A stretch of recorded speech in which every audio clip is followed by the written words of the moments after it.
that you were going to have so many more vaccinations in a normal year, and you would have so much more of a chance of this Guillain-Barré, which is a very treatable disease, but it's a rare disease, and it mimics the symptoms of things that doctors don't typically worry about. I think there was an effort to communicate out to first responders and to people in the medical community of what the symptoms of that was, so that they could avoid deaths and crippling. I mean, people basically become paralyzed for the rest of their lives. Well, you know why they stopped giving the smallpox shot? It was causing some type, according to medical doctors we've had on, and the Defense Department's own documents, is why they quit. It was causing some type of autoimmune inflammation in the heart valves, and people were having heart attacks. Yeah, I know nothing of this. I don't know anything about the smallpox vaccination. Okay, well, listen, Alan, I understand that you disagree with some of it, disagree with other points. I don't know what's going on. All I know is that they're preparing mass graves and quarantines and checkpoints, and I have that confirmed mainstream news. Now, will they implement that? I pray to God not. I got 3 children. I live right in the epicenter of this in the U.S., Texas. That's where it first popped up here. I'm not pleased. I want to try to turn this around. But we've got some video and audio clips coming up that fit into all the other intel I have that'll curl your hair. Bill in New Hampshire, DOD worker. You're on the air, Bill. Thanks for calling. What's happening? Worldwide transmission. What's your info, sir? Sir, I am a DOD worker, and my boss, we come around with safety grams every week or so, and they were saying that they want to give us flu shots, or they're going to set us up to give us flu shots. And I'm sitting there listening to this going, I'm not falling for this. I'm not going for that. And they're like, well, and I was like, well, you don't have to take it if you don't want. But I'm like, well, I'm not going to take it. And another point where they're setting up for the police state is all the security around where I work are all in digital urban camo uniforms now. All the police that are on the yard, everybody. They're all carrying M16s, and they're all in digital camo. They're not in police uniforms anymore. I'm like, what the hell is this about? Are you saying DOD police are in the gray uniforms, or are you saying regular police? The regular yard police that they have that patrol the yard are in the urban digital camo. Yeah, see, first they put everybody in the same black top to unify the commands, and then now they have the police starting to dress like that. And we've confirmed they've got Army and Marine Corps checkpoints all over the country acclimating the state police to accept this. I hope this is just more acclimation. I hope they're not getting ready to drop the hammer. It's scary at work. It's like, what is going on? In the last few months, it's like, what is going on around in this place? And I got brought in because I wore an Comrade Obama shirt to work one day, and security friggin' freaked out. They absolutely lost their mind. They brought me into a room and said, what are you doing? I'm like, what?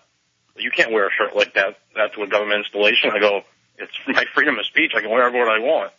And they detained me for an hour, and they'd ask me questions, and it was just insanity. Okay, very interesting, sir. Stay in contact with us. Let's go ahead and talk to Dan in Colorado, whose wife is active duty. Sir, what's your info?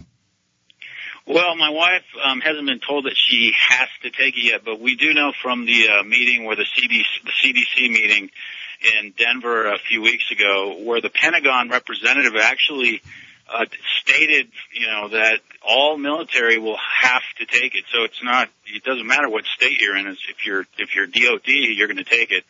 And so I told my wife that, and she's got a doctor who's going to write in her chart that she actually has an allergic reaction to the flu. But, Alex, I was curious as to your relationship with Jane Burgermeister, because I've done a lot of research on this, and it seems to be very credible. And for the last gentleman who just called in, I mean, if you were to expose him to some of the research that she's done, what's going on in Austria and Ireland and England. Sure.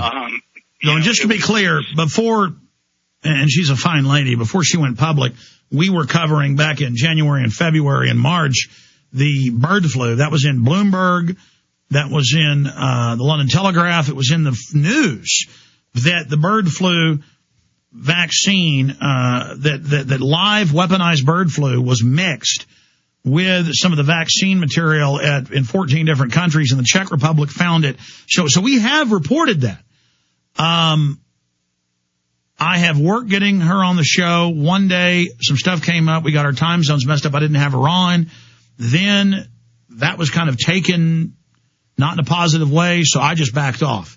Because, you know, when I'm setting guests up, and I'm just going to leave it at that. So her info's fine. We're glad she's over there doing what she's doing. She looks very credible and nice in the YouTube video. And but we can sit here and cover the flu ourselves, and I wish her all the luck with what she's doing. Okay, appreciate your call.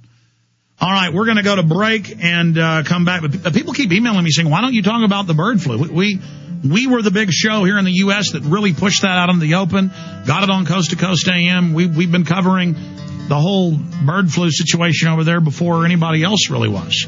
So, yes, we know all about that. We did dozens and dozens of programs on it.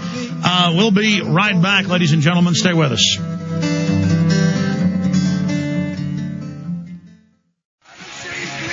Monday through Friday from 11 a.m. to 3 p.m. Central Standard Time, we are live. Then back Sundays, 4 to 6 p.m. 8 after, we got Wayne Madsen up on Capitol Hill. He's been snooping around at the press club and trying to get into flu conferences to find out what the game plan really is. He's going to be coming on the show. I got a bunch of video and audio clips when we go live next hour at prisonplanet.tv at 8 after of military people, police officers saying, yes, they're going to have checkpoints, bracelets. That's in the level 6 plan. So they're clearly training some police and military and the MPs to get ready for this. But is that just training, or are they really going to do it? Well, they're going to do it if they can get away with it. But the bigger issue is they're using the flu as a cover story for all their other political actions. Bob in San Diego, a medical worker. Bob, they're telling medical workers in New York and New Jersey they're going to be forced to take the shot. Are they telling you that in California? I can't really say much here, but what I'm going to say is I work for a large hospital in San Diego in the corporate capacity.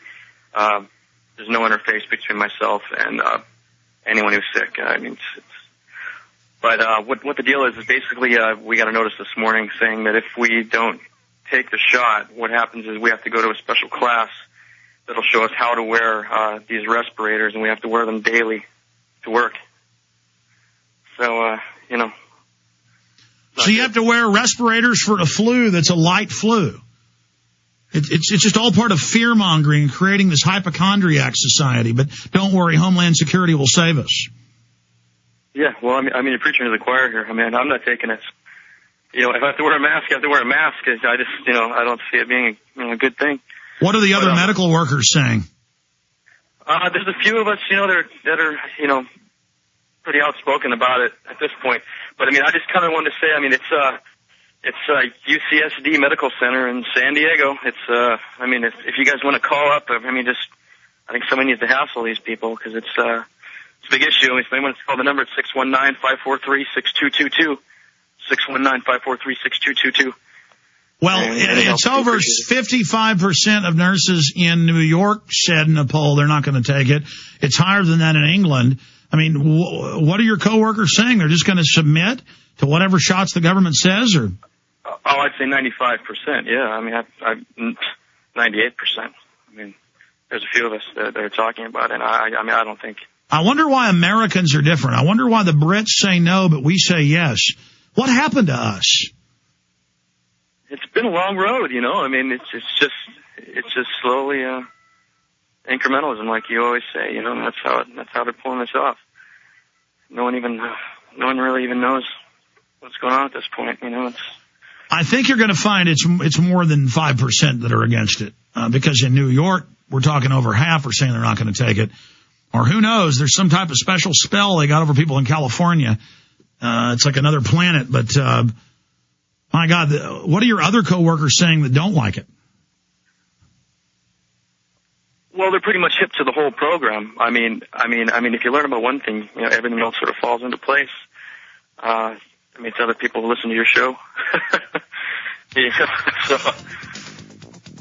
Well, God bless you.